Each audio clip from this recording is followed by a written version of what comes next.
Welcome to Climb for Change. I'm Natalie. And I'm Siobhan. And we're here to help you create your fundraising networking map. Is that right? Fundraising network map.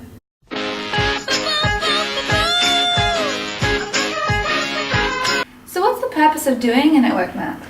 Well, it's a great tool for identifying who from your friends and family can either help you fundraise or donate to you.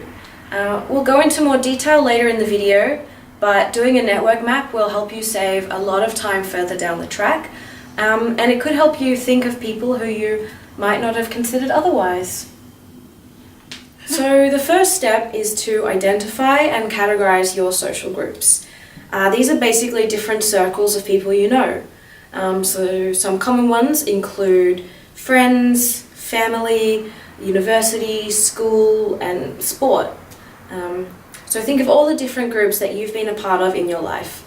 It doesn't matter if you're not in contact with them anymore. The point is to simply identify all the different avenues from where you know people. So in the email, you'll find a link to this spreadsheet template.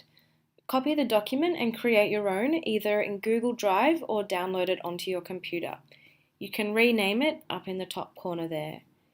So you can see on the first tab we've created an instructions page for you. If you get lost or confused at any point, you can refer back to this. So going on to identifying our social groups. Here, this is your template. This is the one you'll be working with. These other ones down here are examples we've created for you. So our social groups go in this column along here. The first one I'm going to write is my family. And next, extended family, and so on, so forth. So when this is finished, it should look something like this. You can see I've got my dad's extended family, my mum's, people from high school, university, overseas travel, really all the different areas of my life which I know people. So the next step is just to fill out everyone you know inside of the groups. The best way to do this is just literally write down everyone you know and don't discriminate based on who you think might not be interested or might not donate. It's really helpful later down the track when you're trying to think of possible donors. So here I'm just going to show you an example of us filling in some names, just really brainstorming. I'm just going to find the example of my high school friends to show you. So in here I'd fill out, so I've got some good friends, their name's Mark, and I've got Katrina, and so these are my really close friends, but I can also put in, filling in this, I can put in people that I'm not so close with, but I still have contact with through Facebook. So those would be like Lydia and Emma. When this is done, it should look something like this. So we've got a whole range of people. Now this is quite extensive. You don't have to go as extensive as this, but it's really just up to you.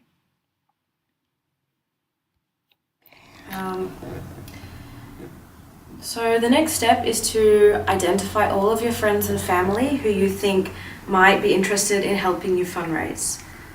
Try and think of people who have access to large social networks or a space where people can gather. So some examples might be perhaps you have a parent or a family member who works in an office and they could sell wine on your behalf. Or maybe you know someone like a yoga teacher or a gym instructor and they have access to a community hall. There are so many options and you can get really creative with it. Now to give you some examples of how we identify people who can help you fundraise, I'll walk you through it here. We've got Peter, he goes to tennis club, so I know that he could possibly do a wine fundraiser. So I will make him blue for fundraiser. Over here, I've got Kelly. Now she has a huge house with a big living room. I know she's a really social person and she might be interested in holding a movie night for me. So I'll mark her blue as well. Now we want to identify our ambassadors. So these are people who don't donate and they can't really fundraise, but they have access to social networks where they can spread the word about the crowdfunder. So some examples of ambassadors. I have an example of Carmen. She's super busy and she can't donate a lot, but I know she'd be more than happy to send out some emails to friends or post on Facebook about the fundraiser that I'm doing. So I'm going to highlight her as orange. Okay, so now we want to identify donors. These are people who have the funds and the ability to give money to your crowdfunder. Remember, it's important not to judge people here. We're not deciding if they're interested or not, simply if they have the capacity. You never know until you ask. So now we are identifying people who have the ability to donate. My example, Rob, he has a high income earning job. I will mark him as red, as a donor. So you can just do that, identify people. If you want to take it one step further, you can use this LIA procedure up here. So in the instructions, the LIA is explained clearly. So it stands for linkage, interest, and ability. Linkage, how close you are to someone. So if they're your close family and friends, your mum, your dad, brother, sister, they'd be a 5. Good friends, colleagues, Facebook friends, and minor acquaintances, and people you hardly know. Interest, so how interested they are in the cause. So in this case, climate change, and you can see there we've got the scale. And lastly, ability is their ability to donate. So you can see we've got 5 as millionaire friends. They don't actually have to be millionaires, but just people who have the capability to give a high donation. So if we go back to our network database, Rob is my uncle, say hypothetically, so I'll give him a 5. He's not that interested. He knows about climate change, but he's not particularly invested in doing action at this point, so I'll give him a 2.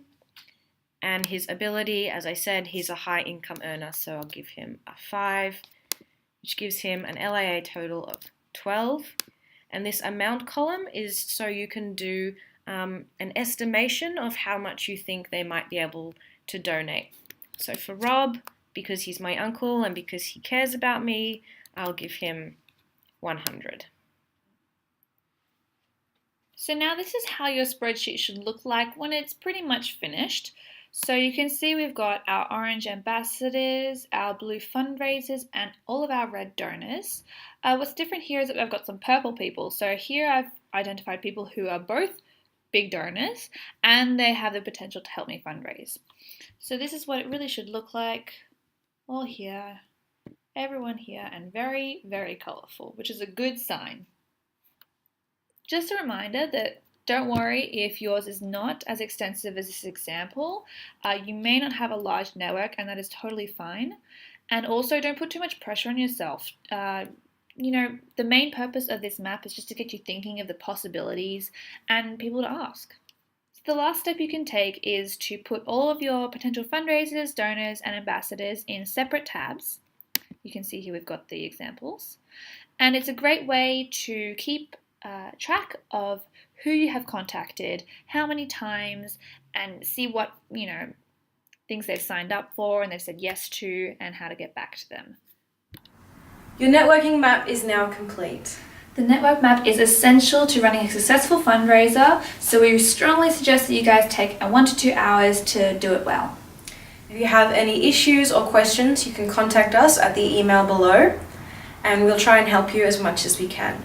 Thanks for watching, and we hope you found this useful. That's all for now. Bye! Everybody get up. Oh my god.